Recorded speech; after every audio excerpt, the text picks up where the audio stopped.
Now, ladies and gentlemen, it's my pleasure to introduce our two speakers for the fireside chat, Ms. Jodi Shelton and Mr. Sassine Ghazi.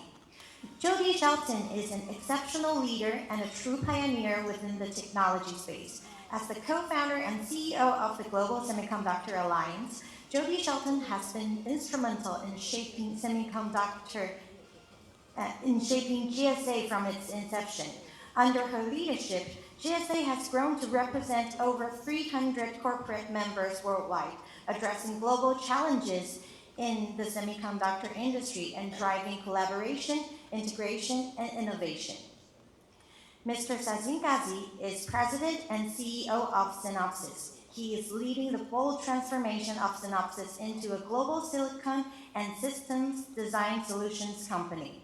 During his 26 years Synopsys career, Sassine has held numerous leadership positions spanning silicon design, applications engineering, product development, sales, and operations. He is a multifaceted leader known for his industry insight, passion for relentless customer focus, visionary business strategies, and for fostering a culture of execution excellence. It is our pleasure to have these two leaders to kick off today's event with a fireside chat. Welcome, Jodi and Sassine.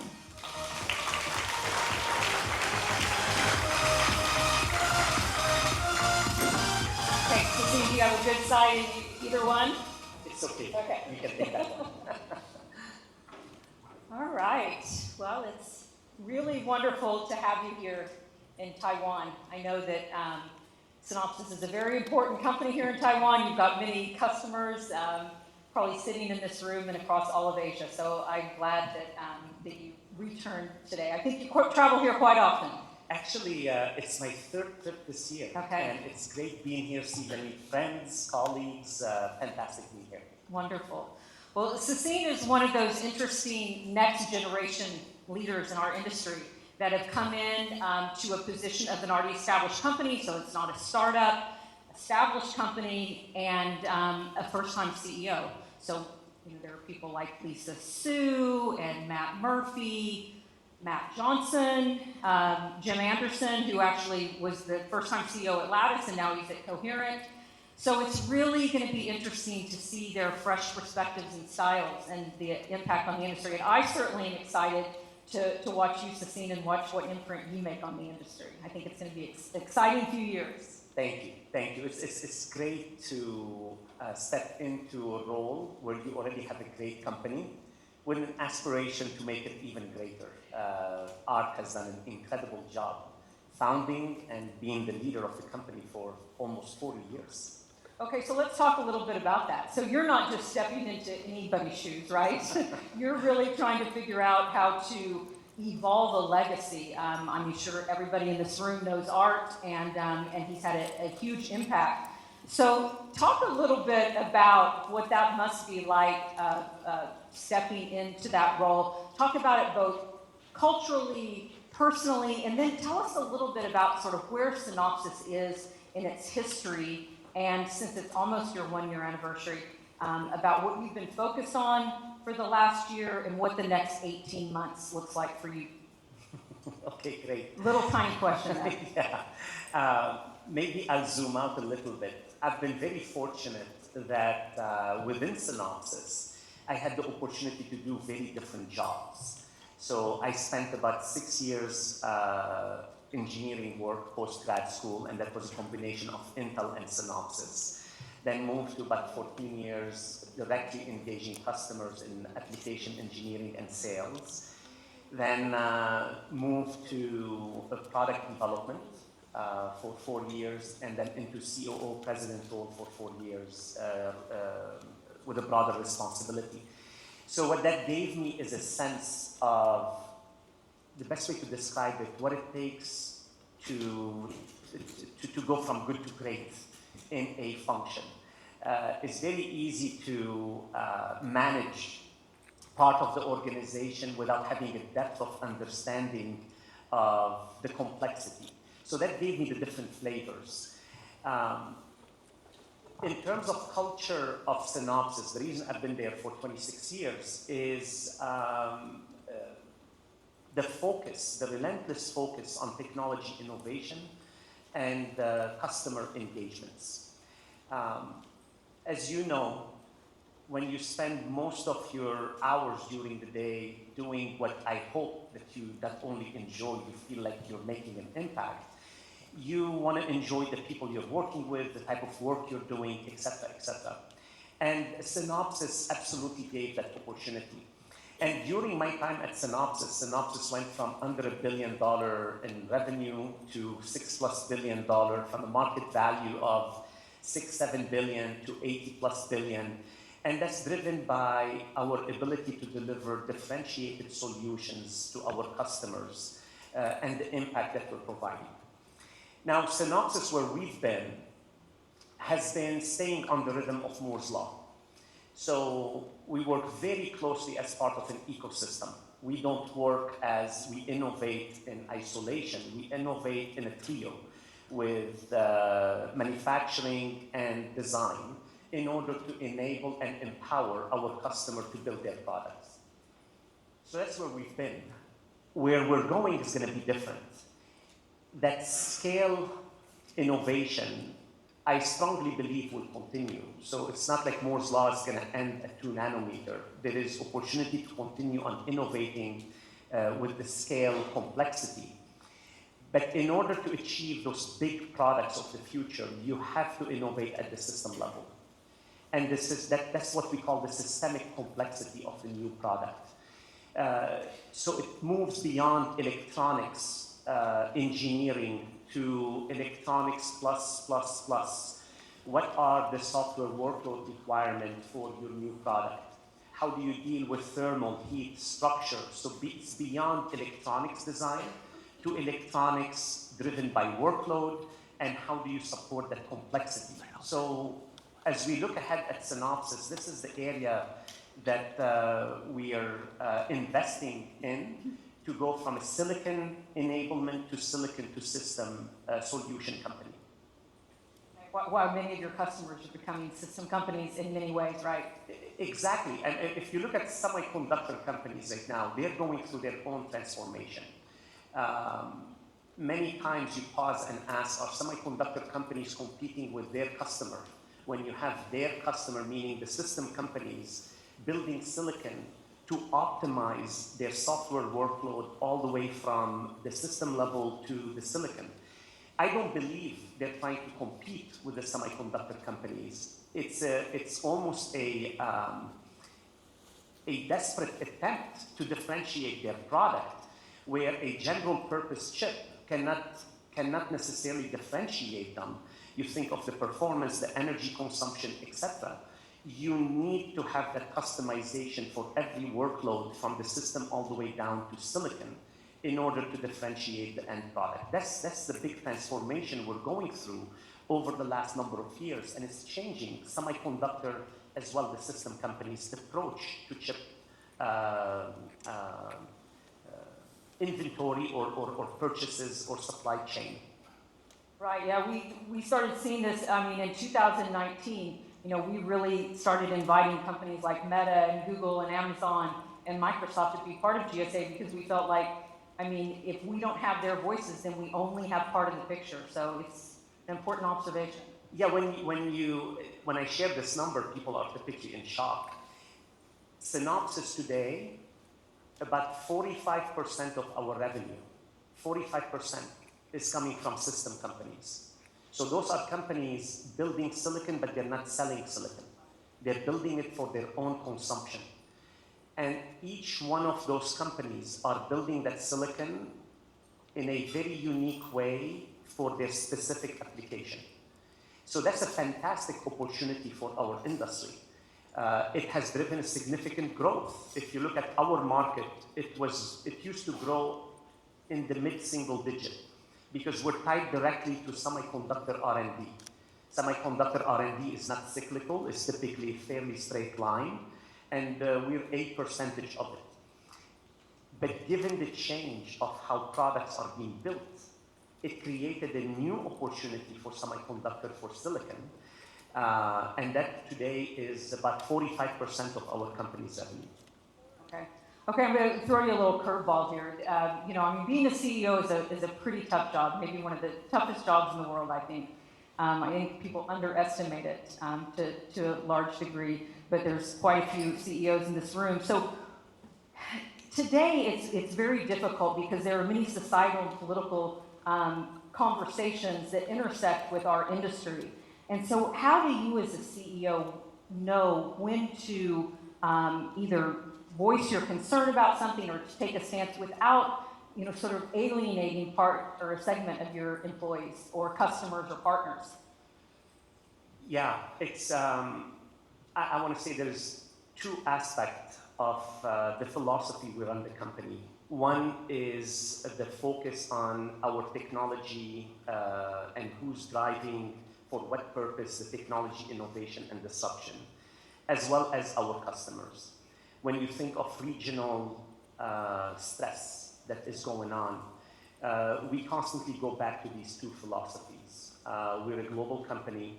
We operate by constantly being on the edge with our customers, that they are racing forward with technology innovation, because that's what you really need in order to sustain the company's growth and health of the company.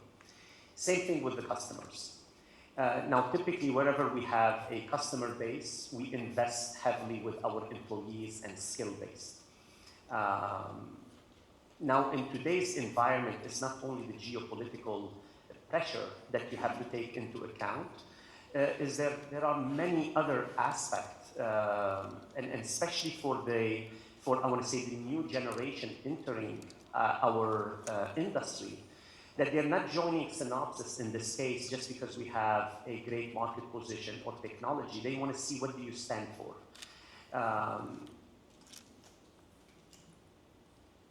With all the different conflicts that's happening in the world, it's always great to be balanced with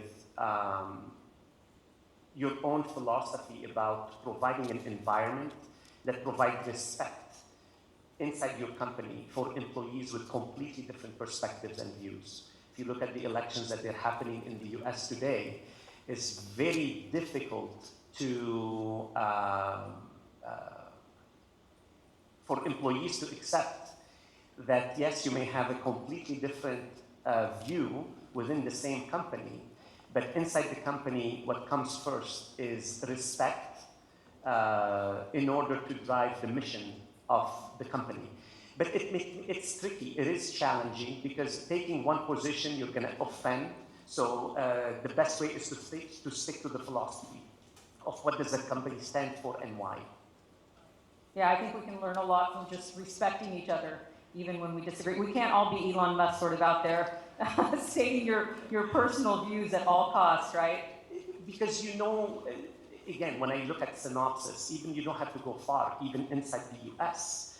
If I'm not mistaken, even inside the US, we have more than a couple dozen offices in various states. There is no way that you can have one perspective that's going to satisfy, but you don't have to. That's the idea of diversity. How do you make them feeling inclusive through respecting each other's various views, and the company sticking to what's the mission of the company? And again, that's where we go to technology, innovation, and customer. Right. Yeah, I think that young people, when we have young people in the companies now, people want to think that they're working to make the world a better place, and we have to show them that. Which is a great thing. Yeah. Like right now, when you think of AI, what gets me so enthusiastic about AI, it's a true inflection point that humanity is going through. I feel a great level of passion towards being in a place with a company that we're part of this inflection point. So new employees that they join our company out of college, they're looking towards, what is the mission? Why will I join Synopsys versus another company? And to us, that's very important to communicate and be consistent in how do we think about our mission in terms of technology, customers, and who do we stand for. Right. Okay, so with AI, of course, it is a particularly exciting time. And so you became CEO sort of at exact perfect time or not, right? But the economics of technology is often an exercise in patience, and the ROI is, in some people's mind, it's taking a little bit of time to materialize. So do you think that there is a gap between the technology development and the monetization? And do you worry that people are going to get, they're going to lose their patience? I know that I was at a roundtable with a group of CEOs, and they were asked to talk about how that they were utilizing AI. And people were having a hard time trying to figure out how it's going to especially affect the top line. Mm-hmm. Mm-hmm. So we started our AI investments in the product in 2017.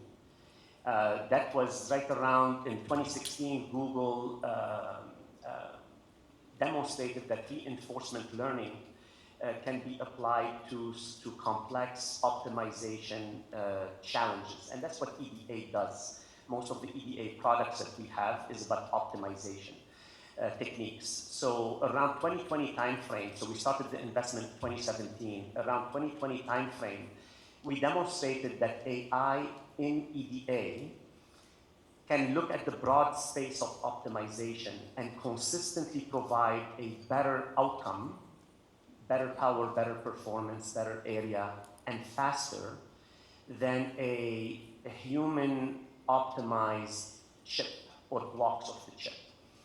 As we started going to market with the technology, believe it or not, the big resistance was not the results. Customers were able to validate the results. Customers could not yet figure out how do they change their workflow and methodology of designing a chip with this new technique, with this new product. Then we spent a lot of time trying to figure out how do we monetize that extra value. So you have a product without AI and a product with AI. The product with AI is consistently better than the previous product. Then, of course, the discussion with the customer is like, oh, that's great. That's the next generation product. Give it to me. And we struggled with how do you monetize that extra value? And frankly, we got stuck. It delayed our ability to deploy it because we were the first to market with it. But it was many new learnings from the customer themselves not knowing how to accept it. And how do we monetize it? Now, 4 years into it, I want to say the way we're thinking about it has evolved.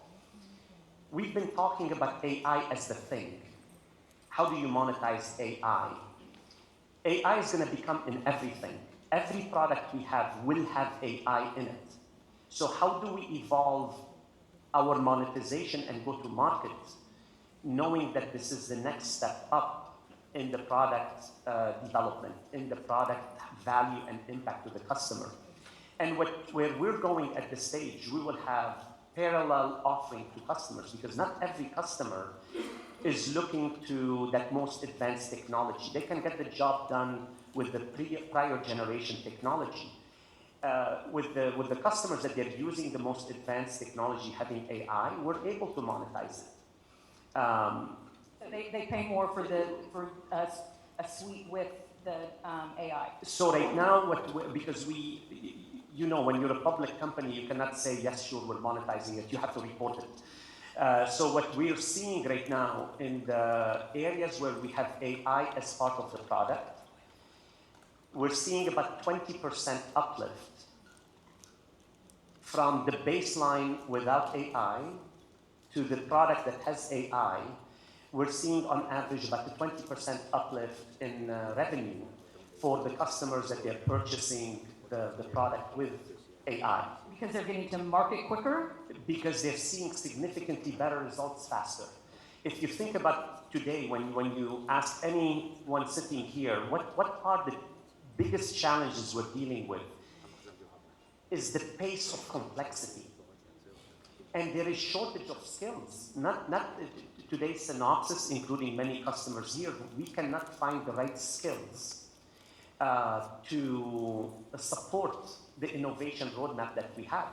So you take anything that you can get that is providing you better results faster. It's again back to optimization. But the customers that they're taking advantage of it is not a free, simple inserting AI into the flow. They have to change their workflow. They have to change the way they do their work. So do you think that gives, again, an advantage to the established players? I mean, what about the startups who really can't afford to do that? Or they start their workflows from scratch, so maybe it's easier. Yes, so we have many startups that they're starting in a completely modern ways. They don't have on-prem compute, for example. They're completely leveraging cloud. They're not starting with a workflow that does not have AI capability in it. But the challenge, though, designing the chip is expensive. So it's not an easy entry into especially advanced chips. But the companies that we're working with, the new companies, not only the massive companies that they have the capital to invest, they're absolutely looking for the most modern approach in their compute infrastructure, in their workflow that they have, and of course what they differentiate is the architecture. What is it that they're building? And the last thing they want to worry about is their compute infrastructure and their EDA product. They're going to assume that those are modernized and exactly providing them that flexibility and productivity and efficiency. So you hear a lot about that AI is going to help a lot with software coding. You hear that maybe if you're advising your child to go to university, maybe it's not to do coding. And I don't know if that's true or not, but do you think that AI will be some benefit to this industry in terms of talent? I mean, do you think not replace, but at least instead of two people, maybe one person can do it because they have better tools? No question about it. Actually, the way we're using AI inside Synopsys. So Synopsys, we're roughly about 20,000 employees. Out of the 20,000, high percentage are engineers writing software or engineers developing IP. The one that they develop IP, they're very similar to our customers. They're building part of a chip, components of a chip. And the one developing software, they're the one writing code. On both front of the house, we have targets on how to use AI on the software development side in order to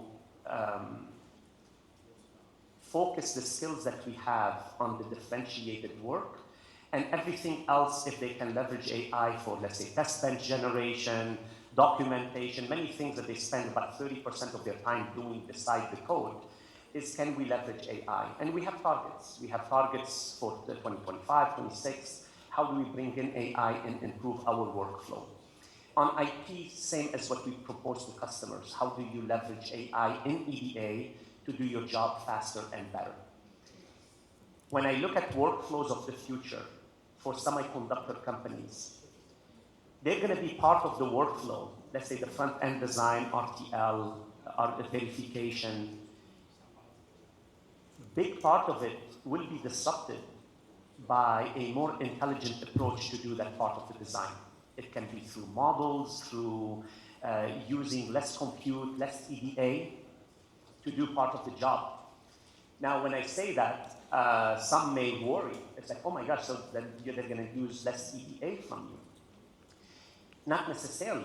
You may use less time using EDA, but you still need EDA in order to train and jump from one part of the flow to the next, to the next, to the next. So where the industry will be challenged is the business model. So the efficiency is going to be there. You're going to reduce or possibly at some point eliminate part of the workflow that you've had for the last X number of years. But how will the business model evolve in order to capture the value that you provided, either to create a model or to redefine and re-engineer that workflow? So do you hold Jensen Huang's view that the only companies and people that need to worry about AI replacing them are those without ideas? I heard him say that. You cannot be a company today, and by the way, it does not have to be semiconductor company or in the heart of tech. If you're building any product in the future, if you're not leveraging AI to look at your entire workflow, the way you acquire and you deal with your supply chain, the way you go to market, the way you support your customers. In every market, that's going to change. It's going to be modernized. So you cannot resist it. If you're resisting it or pretending it's not happening, you're going to die. It's going to happen. It's happening. So how do you evolve with it? And that's the pace I mentioned earlier. There's a pace and complexity due to that inflection point is so exciting. But at the same time, you lose sleep at night because it's different. Okay, so let's talk a little bit about the topic that Nikki spoke about, that data centers are the powerhouse of our digital age, and their energy demands are straining global capacity. In fact, in the US, it just simply isn't there. I mean, something different is going to happen. Predictions are 4% of world's electricity by 2030 will go to data centers, and again, that's very hard to justify for a country to give that over to data centers. So, and then I always hear semiconductor leaders say, we've got to solve this problem. And by the way, we're really good at solving these kinds of problems. So tell us a little bit about what maybe some programs that Synopsys are involved in, or even observations about what other companies are doing that you think will help us sustain this lifestyle that we've become so accustomed to. You're right. We've been and have proven that we're very good as an industry in solving these complex problems. I mean, if you look at the transition from a PC to mobile, and I'm sure you've seen a lot of those statistics over the years, where today's phone is far more performance, has a performance ability compared to the most sophisticated supercomputer 20 years ago, 30 years ago. Yet it consumed far less energy than what it used to be 25, 30 years ago. When we look from a Synopsys point of view at the power consumption, it's a continuum of optimization. You need to improve at multiple levels. Today, when you look at the LLMs, and we're talking about billions or trillions of parameters you're trying to train and needing that performance in data center that's consuming unlimited number of compute you give them just to train these models, that has to become more efficient. So innovation needs to happen at the workload level, at the model level, at the architecture level of the chips. All the way down to the way you implement them with various techniques to process technology, etc. So it's a continuum of optimization. From the Synopsys direct impact, which is semiconductor silicon, our customers' expectations, same as their expectation from their foundry when they go to the next node, that you're going to deliver performance benefit with some power benefit, then it becomes a trade-off. Which one do you need more at what cost? On the EDA side, it's very similar. Where we started investing about 6-7 years ago is how do we help our customers if they're designing the systems to architect the system before the chips are even available to them, so they make the right decisions on power, on performance, etc. So we refer to this as the electronics digital twin. How do you virtualize chips? And if you are a car automotive OEM, in the early phase of your architecting the system, you can make the right choices and provide the exact spec per silicon component or semiconductor component in the car, versus having components that they may burn more power and energy that is not really needed or required because it was not specifically designed for that particular application. Today in that space, the two end markets that our customers are using that technology are data center and automotive. Data center for the obvious reasons. Automotive, the more you electrify the car, the measure is how many miles or kilometers will go per charge. So the optimization opportunity across the entire system is becoming very, very important. So those are some of the techniques that the industry is moving towards. That's why in the beginning, I mentioned those system companies, they're not designing silicon because they feel it's something easy to do or fun to do. They're doing it because they have to do it. Otherwise, they cannot differentiate unless they're optimizing at the system level. And those are the techniques and design flow and solutions that we're providing our customers. That's why we're evolving the company from a silicon to system. And that's why many silicon companies, they're describing themselves, they're customizing for the end system application. And that's where our thesis behind the Ansys acquisition is along those lines. Because the modern system, you need to take into account not only the electronics portion of it, but the electronics and the rest of the physics that the electronics is triggering. So, Sassine, are there any one or two things that you worry about that could sort of stop this momentum or this, upward trajectory that we're on? There might be, but what I don't want to say that sometimes you put blinders on. The part that we cannot miss a beat, despite what's going to happen around us, is the possibility on technology. And that part, we're doubling down, we're all in, that we are at that inflection point, and how do we continue on building those future workflows.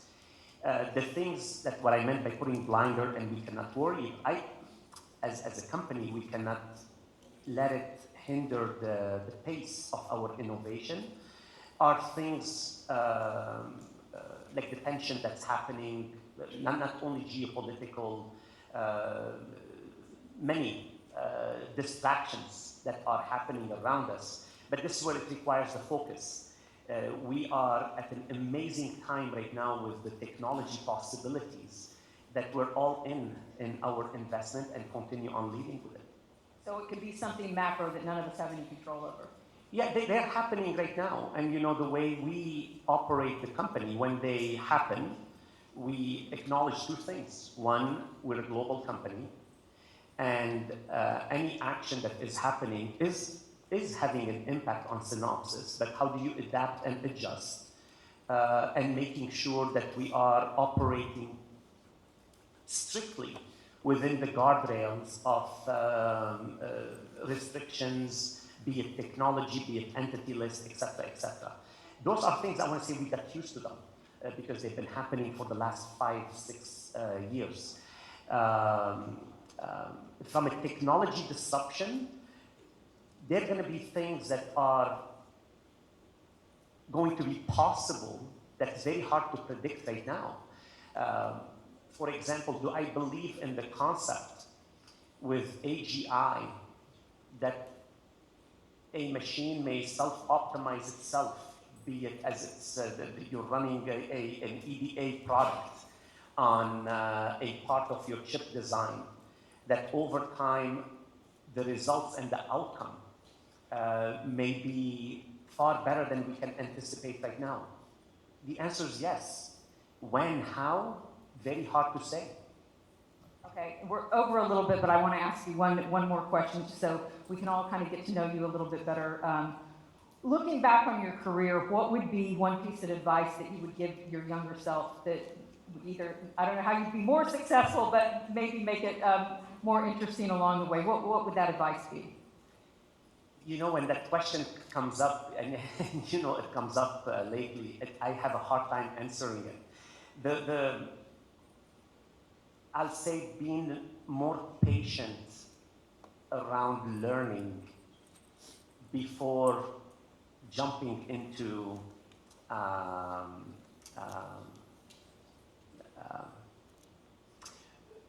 where I've optimized my learning. Meaning, if I look back even at my college days, I did electrical engineering undergrad, electrical grad school. I started my PhD. I was doing computer engineering. then I was always impatient that am I making the right choices, the right decision, versus looking at them as a learning opportunity.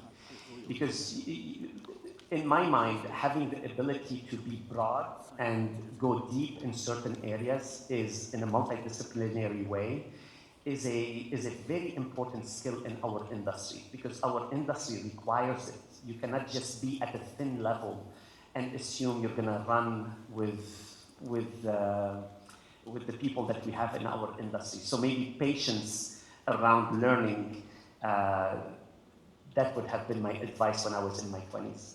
I like it. I remember, and Nikki probably remembers this too, 10 years ago, I had a CEO roundtable with about 30 CEOs, and we asked anonymously the question, would any of you advise your children to go into the semiconductor industry? And of those 35 CEOs, one person said yes. So I think the attitude about what we do for a living has changed so much that we're really, really excited to be part of the industry and encourage young people, consider it. It's so exciting. The world is your oyster if you join. It is so exciting. Actually, I cannot think of any other industry that I would rather be than the one we're in. It's the impact, the possibilities are amazing. Thank you, Sassine. Thank you so Appreciate much. it. Thank you. Thank you. Thank you, Jodi and Sassine.